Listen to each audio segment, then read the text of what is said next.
National human rights കമ്മീഷനെ കുറിച്ചാണ് നമ്മൾ ഡിസ്കസ് ചെയ്യാൻ പോകുന്നത്. It's important for civil service examination and PSC level preliminary examinations. എല്ലാതരം എക്സാമുകളിലെയും ചോദിക്കാൻ ചാൻസ് ഉള്ള ഒരു ടോപ്പിക്കാണ് നാഷണൽ ഹ്യൂമൻ റൈറ്റ്സ് കമ്മീഷൻ എന്ന് പറയുന്നത്. നാഷണൽ ഹ്യൂമൻ റൈറ്റ്സ് കമ്മീഷൻ എന്ന് പറയുന്നത് സ്റ്റാറ്റ്യൂട്ടറി ബോഡിയാണ്. It's not a constitutional body. Constitutional body അല്ല.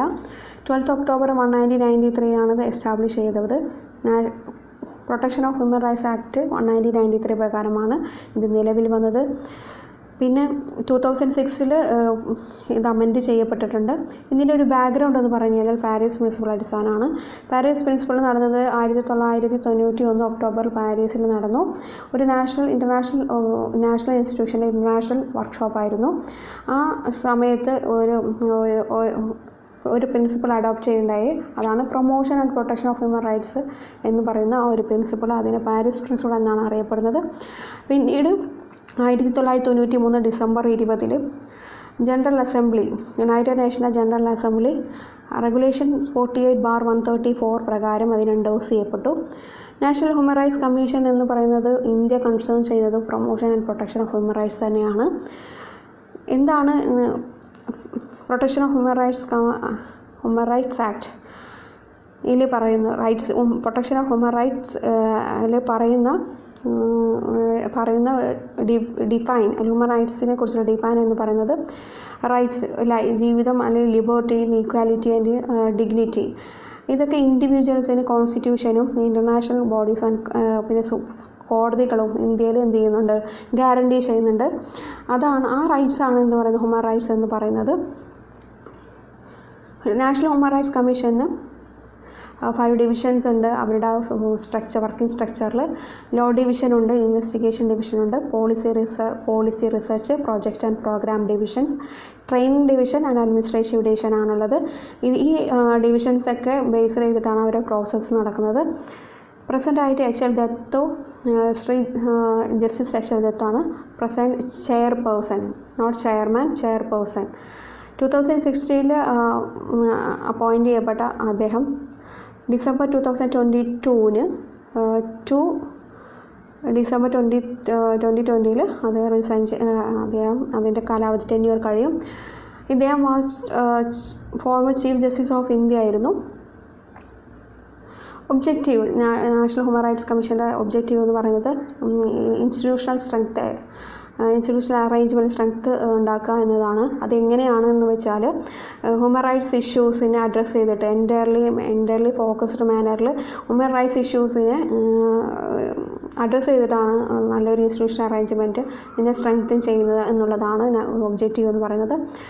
പിന്നെ നമുക്ക് ഒരു പ്രൊട്ടക്ഷൻ ഹ്യൂമൻ റൈറ്റ്സ് ഗവൺമെൻറ് എന്ത് ചെയ്യുന്നുണ്ട്, ഒരു ഹ്യൂമൻ റൈറ്റ്സിൻ്റെ പ്രൊട്ടക്ഷന് വേണ്ടി കമ്മിറ്റ്മെൻറ്റ് ചെയ്യുന്നുണ്ട്.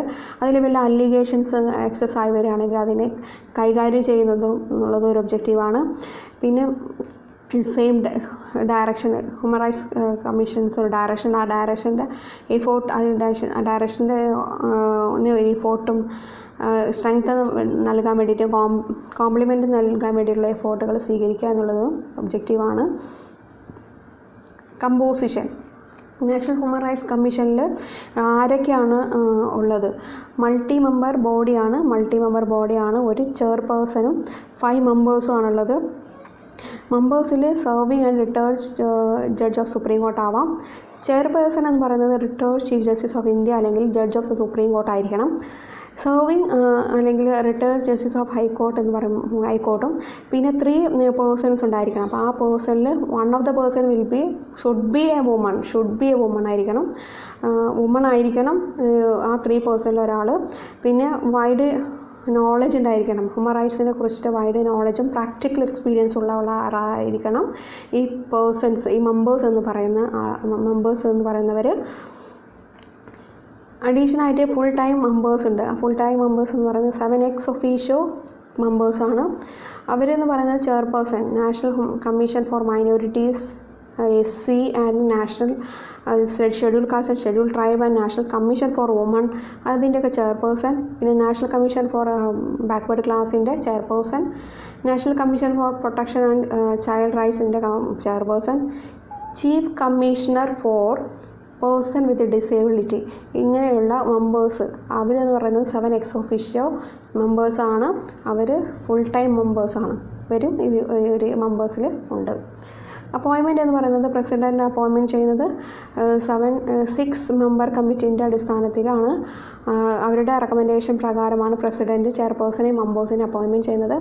പ്രൈം മിനിസ്റ്ററാണ് ഹെഡ്. ഈ ഒരു 6 മെമ്പറിൻ്റെ speaker, Lok Sabha speaker and deputy chairman of Rajya Sabha, leader of opposition, പാർലമെൻറ്റിലെ ബോത്ത് ഹൗസിൻ്റെയും leader of opposition, central home minister ഉണ്ടായിരിക്കണം. പിന്നെ ഫർദറായിട്ട് sitting judge of the supreme court or sitting chief justice of high court അത് അപ്പോയിൻറ്റഡ് ചെയ്യാം only after the consultation with the chief justice of India. Chief justice of ഇന്ത്യയുടെ consultation പ്രകാരം മാത്രമേ ഇത് ചെയ്യാൻ പറ്റുള്ളൂ. ടെന്യൂർ എന്ന് പറയുന്നത് 3 years ആണ്, അല്ലെങ്കിൽ 70 years വരെ, അല്ലെങ്കിൽ റീ അപ്പോയിൻമെൻറ്റിന് എലിജിബിളാണ്. പക്ഷേ ടെന്യൂറിന് ശേഷം, കാലാവധിൻ്റെ ശേഷം ആ ചെയർപേഴ്സണോ മെമ്പേഴ്സിനോ ഒരു സെൻട്രൽ ഗവൺമെൻറ്റിൻ്റെയോ സ്റ്റേറ്റ് ഗവൺമെൻറ്റിൻ്റെ കീഴിൽ എംപ്ലോയ്മെൻറ്റിന് സാധ്യമല്ല. അടുത്തത് റിമൂവൽ. ചെയർപേഴ്സൻ്റെ മെമ്പേഴ്സിൻ്റെയൊക്കെ റിമൂവൽ ഇമ്പോർട്ടൻ്റ് ആണ്. പ്രസിഡൻറ്റ് തന്നെയാണ് റിമൂവ് ചെയ്യുന്നത്. സർട്ടൻ സർക്കംസ്റ്റൻസ് ഉണ്ട് അതിന്. ഇൻസോൾവൻസി കാണിക്കുക, പിന്നെ ഓഫീസിൽ സർട്ടൻ പെയ്ഡ് എംപ്ലോയ്മെൻറ്റ്, അല്ലെങ്കിൽ ഔട്ട്സൈഡിൽ ഓഫീസിൻ്റെ ഔട്ട്സൈഡ് പെയ്ഡ് എംപ്ലോയ്മെൻറ്റ് ചെയ്യുക. അങ്ങനെയൊക്കെ ചെയ്തിട്ടുണ്ടെങ്കിൽ റിമൂവ് ചെയ്യും. പിന്നെ ബോഡി കണ്ടീഷൻസ്, മൈൻഡ് കണ്ടീഷനൊക്കെ അൺഫിറ്റ് ആണെങ്കിലും റിമൂവൽ ചെയ്യും. പിന്നെ അൺസൗണ്ട് മൈൻഡുള്ള ആളുകൾ, ഇപ്പോൾ കോർട്ടിൻ്റെ ഡിസിഷൻസൊക്കെ വേറെ രീതിയിൽ സംസാരിക്കുന്ന അൺസൗണ്ട് മൈൻഡുള്ള ആളുകളൊക്കെ റിമൂവൽ ചെയ്യും. പിന്നെ എന്തെങ്കിലും കാരണവശാൽ ഓഫൻസിൽ ശിക്ഷ അനുഭവിച്ച ആളുകളെ റിമൂവൽ ചെയ്യും. അഡീഷനായിട്ട് പ്രസിഡൻറ്റിന് മിസ്ബിഹേവിയർ അല്ലെങ്കിൽ ഇൻകപ്പാസിറ്റിയോ കാണിച്ച മെമ്പേഴ്സിന് റിമൂവ് ചെയ്യാനുള്ള അധികാരമുണ്ട്. അപ്പോൾ ഈ ഒരു കേസിൽ പ്രസിഡൻറ്റിന് സുപ്രീം കോർട്ടിനെ റെഫർ ചെയ്യാം എൻക്വയറിക്ക് വേണ്ടിയിട്ട്. സുപ്രീം കോടതി അത് അപ്പോൾഡ് ചെയ്യുകയാണെങ്കിൽ റിമൂവൽ ചെയ്യാനുള്ള അഡ്വൈസ് നൽകുക, അല്ലെങ്കിൽ റിമൂവലിൻ്റെ കാരണങ്ങൾ അപ്പോൾഡ് ചെയ്യാം, പിന്നെ അഡ്വൈസ് ചെയ്യാം. പ്രസിഡൻ്റാണ് പിന്നെ റിമൂവൽ ചെയർപേഴ്സണും മെമ്പറിനെ റിമൂവ് ചെയ്യുന്നത്. പരമാധികാരം എന്ന് പറയുന്നത് പ്രസിഡൻ്റാണ്. സാലറി ആൻഡ് അലോവൻസ് കണ്ടീഷൻ നോക്കിക്കഴിഞ്ഞാൽ സാലറി അലോവൻസൊക്കെ സെൻട്രൽ ഗവൺമെൻറ് തന്നെയാണ് ഡിറ്റർമിൻ ചെയ്യുന്നത്. സെൻട്രൽ ഗവൺമെൻറ് ആണ് സാലറിയും അനദർ കണ്ടീഷൻ, വർക്കിംഗ് കണ്ടീഷനും സെർവിങ് ഓഫ് ദ ചെയർപേഴ്സണൊക്കെ ഡിറ്റർമിൻ ചെയ്യുന്നത് സെൻട്രൽ ഗവൺമെൻറ് ആണ്. ഇനി ഇതിൻ്റെ പവേഴ്സ്, ഫങ്ഷൻസ് ഒക്കെ ഉണ്ട്. അതൊക്കെ സിവിൽ സർവീസിന് ഭയങ്കര ഇമ്പോർട്ടൻ്റ് ആണ്. അതൊക്കെ നെക്സ്റ്റ് ക്ലാസ്സിൽ നമുക്ക് ഡിസ്കസ് ചെയ്യാം. If you are interested in this topic, please subscribe my channel and share the information to all. Thank you.